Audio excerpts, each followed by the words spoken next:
Gloire à Dieu. Gloire au Seigneur Jésus. Nous disons de tout cœur merci à notre Dieu.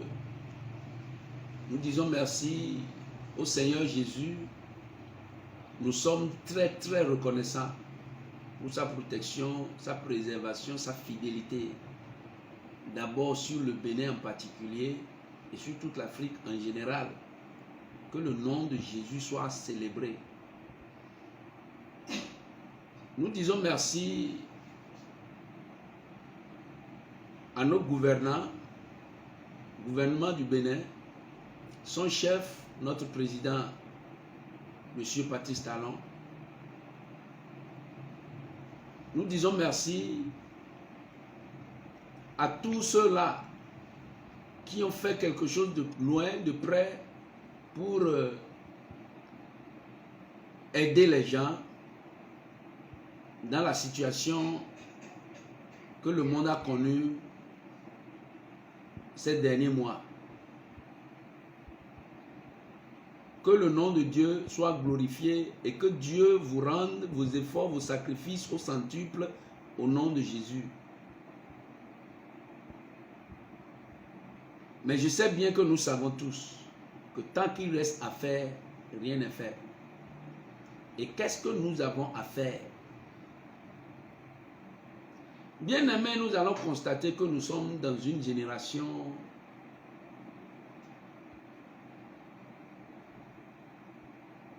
très compliquée.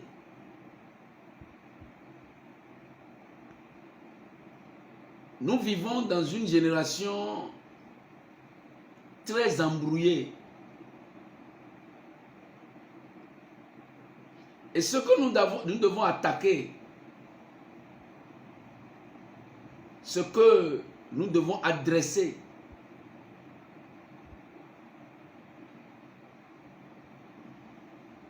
le point sensible que nous devons toucher pour cette génération, c'est son cœur. C'est le cœur de cette génération qui est mauvais. Quand vous constatez avec moi ce qui se passe dans cette génération, vous allez constater que nous ne passons plus du temps à voir le bien, mais nous nous associons toujours à fabriquer le mal. Mais Jésus a dit dans Matthieu chapitre 9, au verset 4, Matthieu 9, verset 4, il dit: et Jésus, connaissant leurs pensées, dit: pourquoi avez-vous de mauvaises pensées dans vos cœurs? Pourquoi avez-vous de mauvaises pensées dans vos cœurs? Et quand les pensées du cœur sont mauvaises, qu'est-ce que ça génère? Qu'est-ce que ça donne? Quand vous avez un cœur mauvais, qu'est-ce que ça fait? La Bible va plus loin dans le livre de Marc, chapitre 7, à partir du verset 21, et dit: car c'est du dedans, c'est du cœur des hommes que sortent les mauvaises pensées, les adultères, les impudicités, les meurtres, les vols, les cupidités, les méchancetés, la fraude, le dérèglement, le regard envieux, les calomnies, l'orgueil, la folie.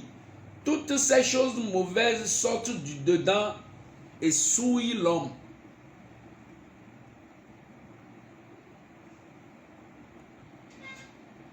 Notre génération, si nous avons besoin de quelque chose, c'est de l'évangile que nous avons besoin. Les conférences ont échoué. Les séminaires ont échoué. Les ateliers ont échoué. Les séances plénières ont échoué. Bien-aimés, ce dont notre génération a besoin, c'est une parole qui touche le cœur de l'homme pour détruire la méchanceté que l'homme est en train de fabriquer. Nous avons vu comme témoin oculaire ce qui s'est passé aux États-Unis, à New York, avec George Floyd. Où on tue quelqu'un comme ça là devant le monde. Et on dit qu'il est un Afro-Américain. Pourquoi mettre Afro? C'est une discrimination. Il est américain, il est américain. Être Afro-Américain là veut dire quoi? Pourquoi on met Afro? Il ne connaît même pas d'où il est venu en Afrique. Envoyer George Floyd là en Afrique ici, il ne va plus connaître ses parents. Et là-bas, là où il est, on l'appelle Afro-Américain. Et Adama Traoré, que les gens manifestent en France, au journal, ils ont dit un jeune Français noir. Un jeune Français noir. Pourquoi un jeune Français noir? Ça, c'est de là qu'on doit commencer par étudier, pas tuer la chose. Il est français, il est français. Il est noir, il est noir. Il est français, il peut être français rouge. Il peut être français bleu. Ça, c'est la discrimination. Bien-aimé, c'est de l'évangile on a besoin. Que le monde soit d'accord ou pas, on a besoin de la parole de Dieu. C'est la source où se trouve la guérison, notre guérison. Mais c'est comme tout ce que la parole de Dieu dit aujourd'hui, bien-aimé. La Bible, c'est la constitution du monde. C'est la constitution de la vie. C'est le créateur du monde qui a donné sa constitution. Et nous devons tous adopter cette constitution.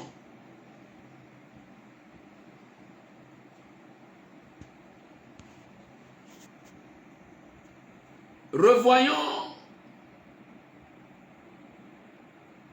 l'objet, les sujets que nous allons traiter, que vous allez traiter désormais dans vos réunions.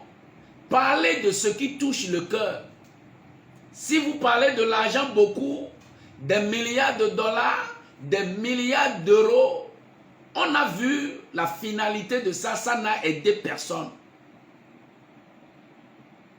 Si on parle des nominations, quelqu'un directeur de quelque chose, on a vu ses limites. La seule chose que le monde doit faire maintenant, c'est de parler au cœur de tout ce qui constitue cette génération. La méchanceté a atteint un niveau très élevé. C'est vraiment déplorable. Et pour finir, bien-aimé, je vais lire dans 2 Timothée, je vais partir du verset 1. 2 Timothée chapitre 3, à partir du verset 1.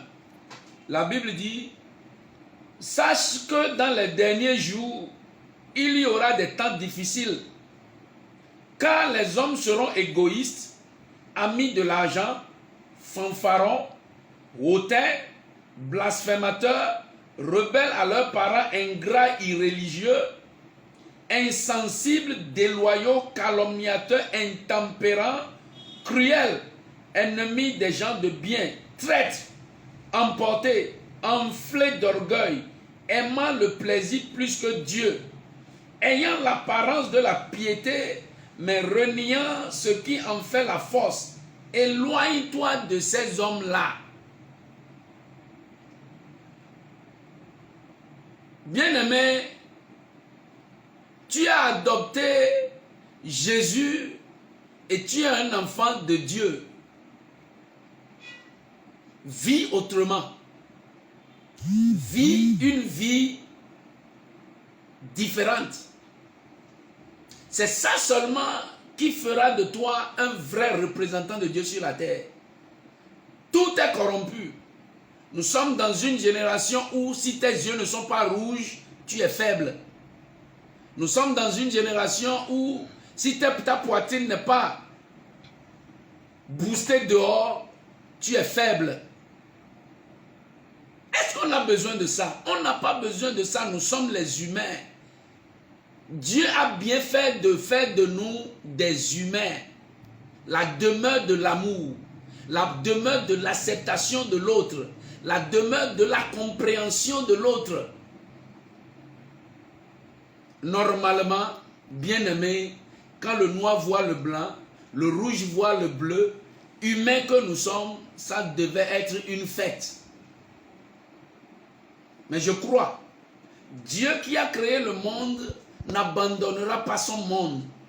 Il interviendra et Jésus sera glorifié au nom puissant de Jésus. Ce que je t'invite à faire, c'est de donner ta vie à Jésus si tu ne l'as pas encore fait. Parce qu'avec cette génération, on ne sait pas ce qui peut se passer demain. On ne sait plus, personne ne maîtrise plus rien. Donne ta vie à Jésus, prends-le comme ton sauveur Seigneur personnel et il t'évitera, il te sauvera, il te délivrera au nom puissant de Jésus.